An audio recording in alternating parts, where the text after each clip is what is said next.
It's time, people.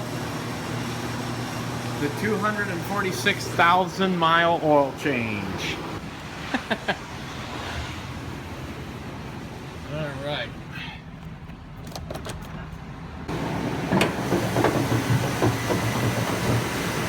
What a great truck. I mean, seriously, this thing has been awesome. Man, listen to that engine purr at 246,000 miles. Amazing. Perhaps the thing I like most about this truck is the simplicity. I mean, you can see the ground under the hood here. Everything is easy to get to. Look at those manifold bolts. And plenty of room to just get your half-inch impact on there, or not impact, a half-inch breaker bar on there if need be. I mean, there's so much room on this thing to actually work. The only issue is it doesn't need any work. Let's take her up.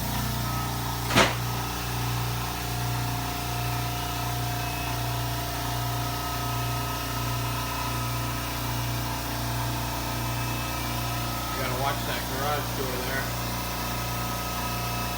Before I take the wheels and tires off for the rotation and brake inspection, I like to grab them at the 3 o'clock and the 9 o'clock position and just wiggle them back and forth.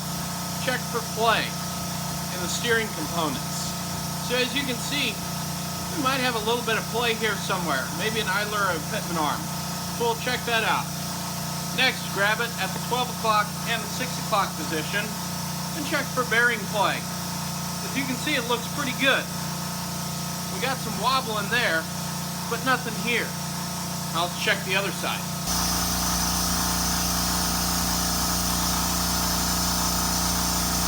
Now what we're going to check for here is play in the idler arm. So as you can see, when I'm moving the wheel back and forth, there isn't any upwards or downwards movement. There's only side-to-side movement. And that's normal because there's always going to be a little bit of play in even the newest steering gear. And we'll check the same thing here on the pitman arm. As you can see, there's really no movement there, so that's good and tight.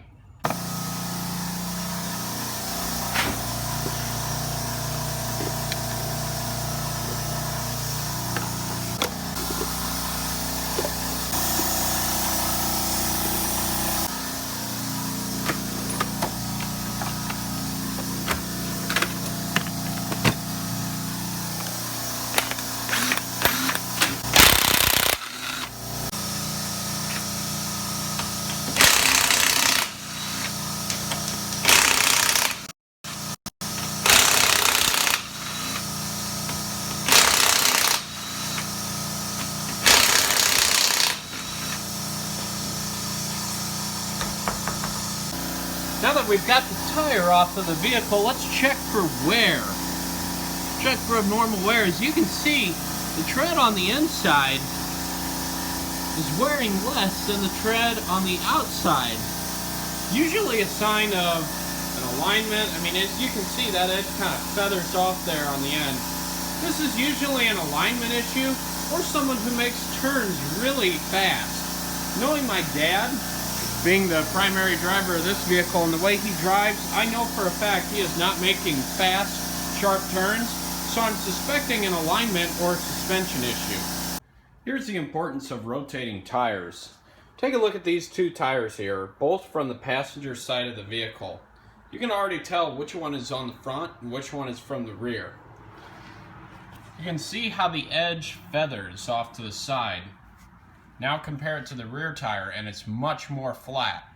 This is why it's important to rotate your tires to get the maximum life out of your tread. And it's the same way on the driver's side. As you can see, feathered edges there, much more flat here. That's why it's important to rotate tires.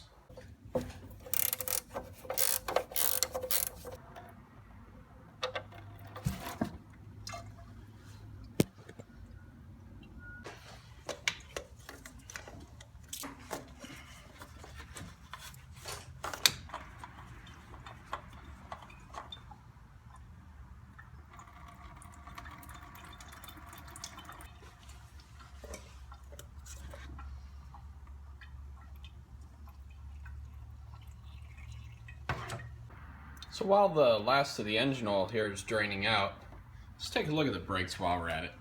These calipers make it nice and easy to check. As you can see, we have plenty of pad life left on these brake pads here in the front, at least on the driver's side. Passenger side appears to be the same. So we know the pads are wearing evenly. This thing had a lot of brake work done to it recently, so I'm not surprised that everything's in good shape. The drums, on the other hand, are nowhere near as easy to check. Now, we just had these serviced not too long ago, so I know that they're good, so I'm not going to bother taking the drum off to inspect those pads behind the drum here, but they're much more difficult to check, and if you don't take these drums off on a regular basis, they get rusted up, and then they don't like to come off the axles, and it takes a lot of beating to get these things off. Usually a big hammer is the answer to your problem, but I don't like drum brakes personally. I'd much rather have the disc brakes. So much easier to work on and much more effective, I think. I am not the biggest fan of Fram filters, probably just because of what I've heard online, but I can also say that I've never actually seen one of their filters fail. The reason I'm using this filter on this truck here is we have a bunch of these sitting around. The oil gets changed in this truck every 3,000 miles anyway, so I'm not really that worried about it. But here it is.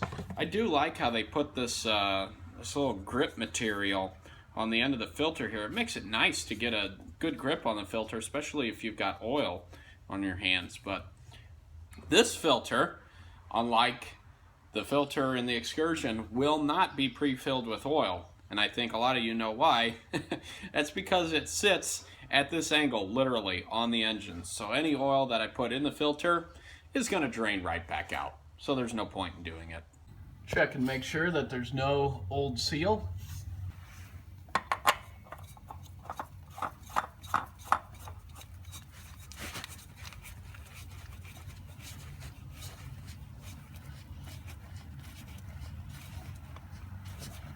Again, no reason to get it any more than hand tight. Put the drain plug back in.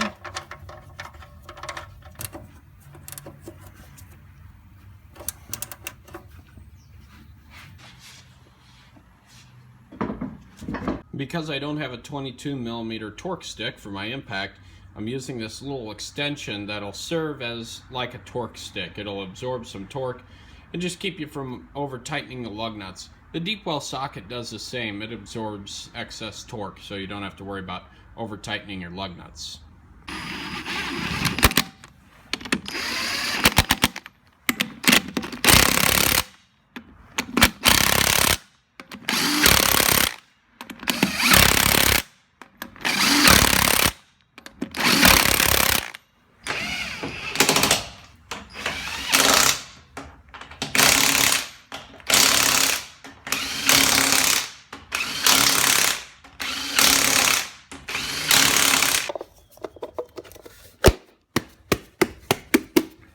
I didn't match the scratch marks.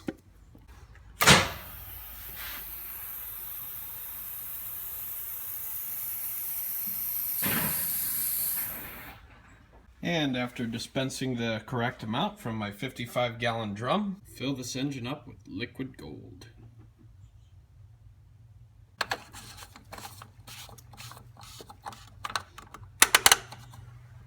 Now let's crank her up. That fuel gauge, I don't know why it does that. It's been doing that for the longest time. Alright, keep an eye on that oil pressure. There we go, that's easier.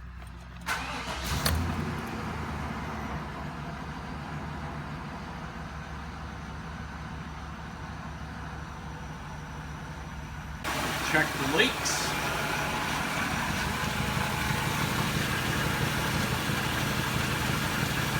This engine holds 5 quarts of oil, but I usually overfill it just a little bit because it burns a significant amount of oil. So by the time we hit 3,000 miles and it's due for its next oil change, it's still within a safe range. And because I did a thorough check over and topped off everything, looked everything over really good, rotated the tires, got a little extra engine oil in there as well, we're going to go ahead and bump this interval up to 3,900 miles. Well, technically 3,800 and some change. So you can see we got 246, 174 on there. And we're gonna do the next oil change on this truck at 250,000 miles. And there we go. Fingers crossed that this thing will hit 250,000 miles with no further issues. It's got its quirks, it's got its little things, but this has been a rock solid work truck. I guess it goes to show what Chevrolet means when they say it's like a rock. And I gotta say, even as a Ford guy, this has been one of the most dependable, longest lasting trucks that has been in our family. So I hope you guys are enjoying these videos. I just decided to take some more of my daily maintenance stuff here that I do at home and document a little bit more of it. People seem to be enjoying it, so if you like it, give it a thumbs up. If you're new, why not subscribe?